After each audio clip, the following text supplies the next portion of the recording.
is Emily Bache, and I'm a technical agile coach with Pragma.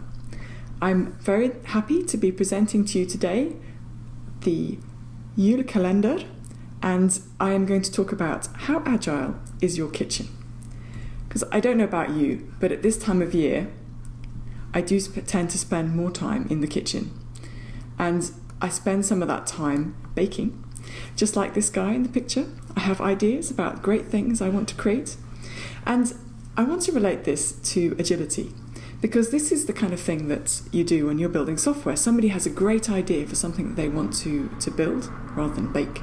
And they go to the software team and say, right, I think if we built this would be great. We'd be able to make all this money or make our customers really happy. And if that's an agile development team, they should respond with, yes, we can do that.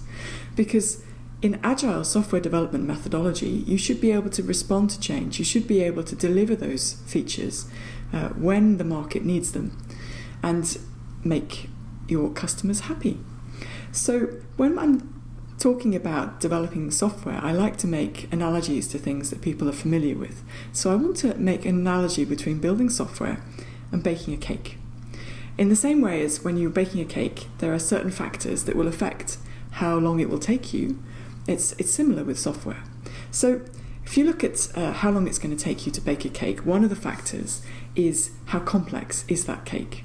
Is it a really fancy one with loads of layers and different kinds of icing? That's obviously going to take longer than a really simple one.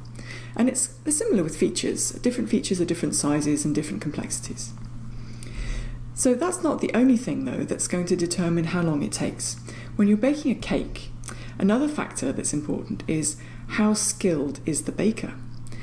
Are you really good at whipping cream and separating eggs and making beautiful frosting flowers and so on? All of those skills that you have are important when baking and also when building software.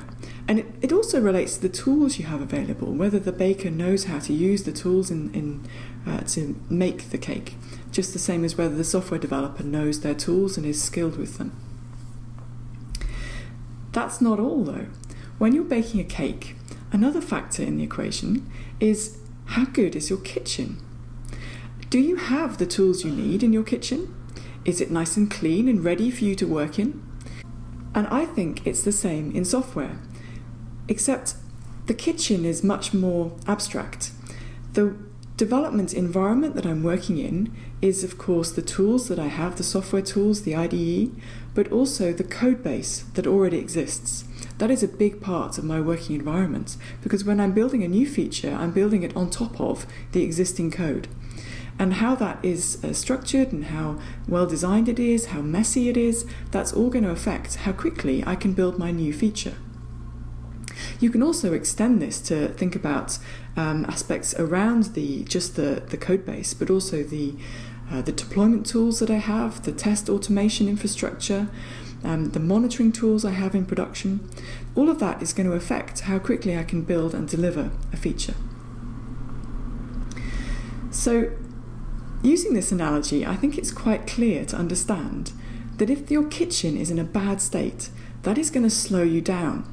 Just like if you have a really dirty kitchen that's full of mess, that is really going to slow you down. Even though if you're very skilled, it doesn't really matter because that stuff's just going to get in the way. And the thing is, when I'm going around meeting different teams, I often find that it's the state of their kitchen that's slowing them down. The existing code base is badly designed and not fit for purpose. The tools they're working with are old. There's not enough automation. And this is a bigger factor than anything else in the environment. And that's a big problem for agility, because you want to be able to respond to change and deliver features when the market wants them. The usual metaphor that people talk about when they're talking about this is technical debt.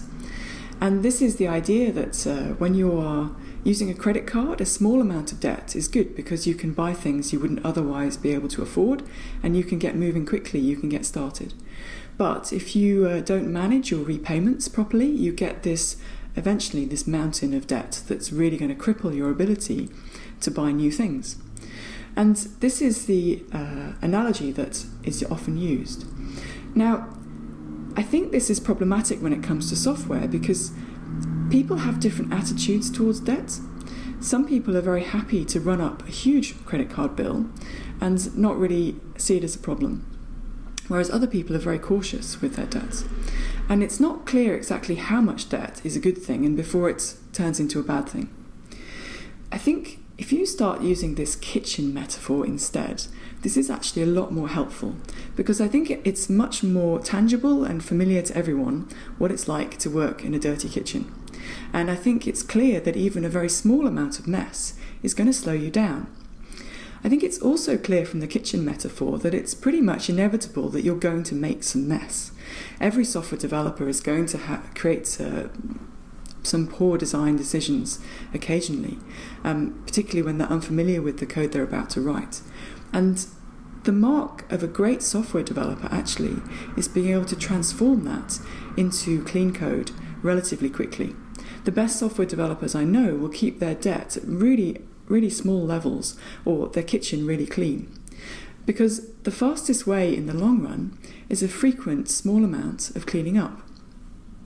So I encourage you, when you're thinking about agility and going quickly and building features that are really going to satisfy your users, think about the state of the kitchen that your software developers are working in.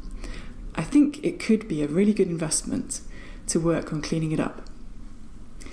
Thank you for listening, and I hope you have a really good Christmas and you get to bake lots of really nice cakes. Bye-bye. In what stage is your kitchen today?